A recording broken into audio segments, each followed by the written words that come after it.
12월 31일 말씀 동무입니다. 시편 15편 1절부터 5절인데 성전에 들어갈 수 있는 조건입니다. 신약으로 말하면 하나님 나라에 들어갈 수 있는 조건인데 벌써 12월의 마지막 날입니다. 2020년도 참 힘들게 살아왔는데 하나님의 은혜가 있었기에 여기까지 올 수 있었습니다. 오늘 남은 하루도 주 안에서 살아가면 좋겠습니다. 시편 15편은 이런 내용입니다. 예루살렘을 이제 성전에 순례를 하는 사람들이 와서 성전 문 입구에서 이렇게 묻습니다. 여호와여, 주의 장막에 머무를 자가 누구며 주의 성산에 사는 자가 누굽니까? 예루살렘 성전에 들어갈 수 있는 자격, 조건은 무엇입니까? 라고 이렇게 묻는다는 거죠. 그러면 이제 성전에 있는 제사장이 답을 하는 겁니다. 이게 문답식으로 답을 하는 거죠. 이렇게 되어 있습니다.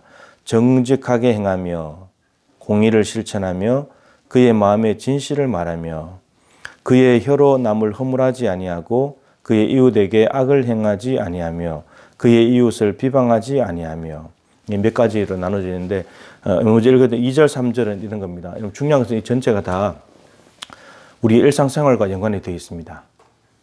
교회 생활과 연관이 된 것이 아니고 일상생활, 내 삶의 자리에서, 가정에서, 일터에서, 사회에서 살아가는 그 삶과 연관이 되어 있다는 거죠. 그 삶을 어떻게 살았느냐가 예루살렘 성전에 들어가는 조건이 된다는 겁니다. 그리고 하나님 이웃과의 관계, 이웃에게 어떻게 행했는가, 그리고 하나님을 경외하는 사람과 그렇지 않는 사람에 대해서 어떻게 대하는가, 이웃과의 관계 속에서 어떤 금전적인 문제들, 또 재판에 대한 문제들, 서원한 것에 대한 내용들이 기록되어 있어요.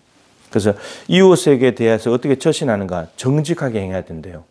그러니까 거짓을 행하는 사람, 정직하지 못한 사람은 성전에 못 들어가는 겁니다. 정직해야 된다는 거죠. 그 다음에 공의를 실천해야 되는데, 공의로운 거 정말 중요한 거죠. 하나님 나라의 통치 원리가 공의잖아요.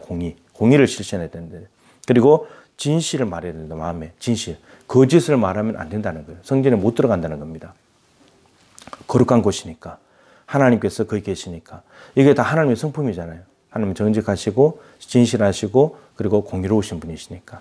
3절에서는 혀로 남을 허물하지, 남의 허물을 들추어내서 허물하거나 비난하지 않는 것, 이웃에게 악을 행하지 않는 것, 이웃을 어떻게 참으로 선하게 대하는가, 그 태도에 대해서, 그 태도가 준비된 사람만이 성전에 들어갈 수 있다라고 하는 겁니다.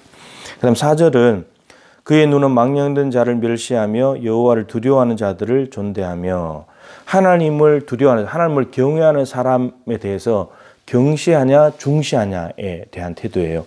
망령된 자라는 말은 하나님을 두려워하지 않는 자들, 하나님을 두려워하지 않는 자들을 멸시해야 된대요. 하나님을 두려워하지 않는데 그 사람을 멸시하는 것이 아니고 존대한다는 것은 안 되는 거죠. 하나님을 두려워하는 사람들을 멸시해서 안 되고 존대해야 되는 거고, 이렇게 돼야 된다는 겁니다. 그 다음에 그의 마음에 서원한 것은 해로울지라도 변하지 않으며, 자기가 하나님께 무엇을 서원했다면 그대로 갚아야 되는 거예요. 한나가 하나님 아들을 주시면 제가 그 아들을 하나님께 바치겠습니다. 근데 정말 사무엘을 주셨는데 젖을 떼고 난 뒤에 성전에 갖다 놔버렸잖아요. 사람이 마음이 바뀔 수 있잖아요. 화장실 들어갈 때 마음과 나올 때 마음이 다르다고. 근데 한나가 마음이 바뀌어요. 서운한 것은 해로울지라도 갚아버렸죠. 입다도 내가 전쟁에 가서 승리하고 돌아올 때 우리 집에서 제일 먼저 나와서 나를 맞이하는 사람을 번제로 드리겠다. 근데 자기 딸이 나와버렸잖아요.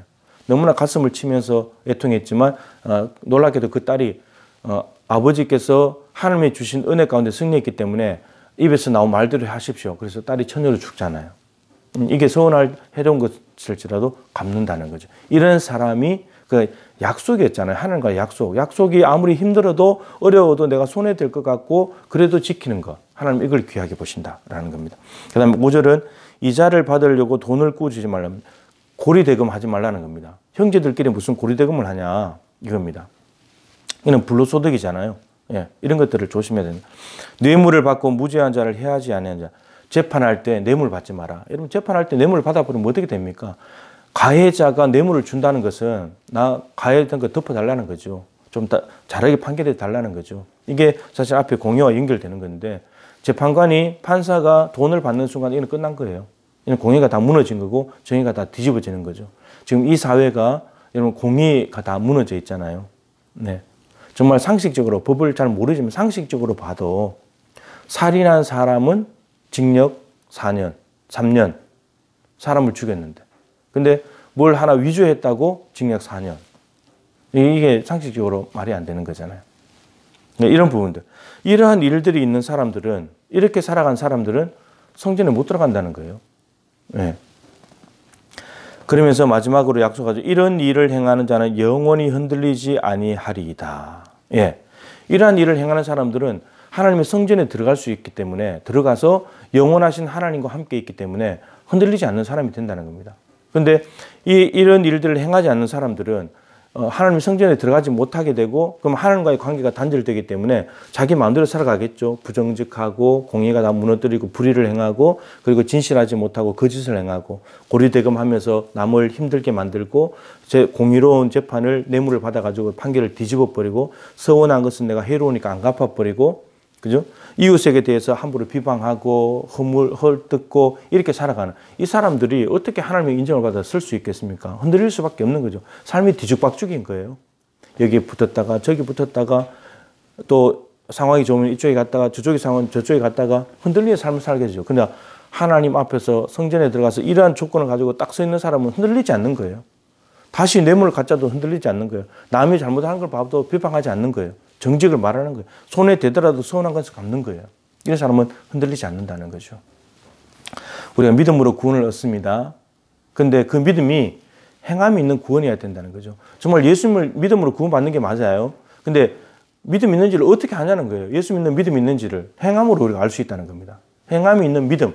행함으로 구원받는다는 것이 아니고 행함이 있는 믿음. 믿음으로 구원받는데 그 믿음은 행함이 있는 믿음이어야 된다. 이런 말입니다. 여러분 믿음이 있습니까? 믿음은 눈에 보이는 것입니다. 행함으로. 오늘 아까 말씀드린 이 모든 하나님의 성전에 들어갈 수 있는 하나님 나라에 들어갈 수 있는 조건이 모두 다 이웃과의 관계 속에서 드러나는 행동의 문제예요. 행함의 문제이고 삶의 문제예요. 우리가 근데 이 모든 삶이 믿음에서 나오는 거라는 거죠. 하나님을 믿는 믿음에서, 예수님을 믿는 믿음에서 나오는 삶인데, 이러한 삶이 있을 때, 저 사람 진짜 믿음 있는 사람이야. 저 사람 구원받아. 이렇게 된다고 하는 것입니다.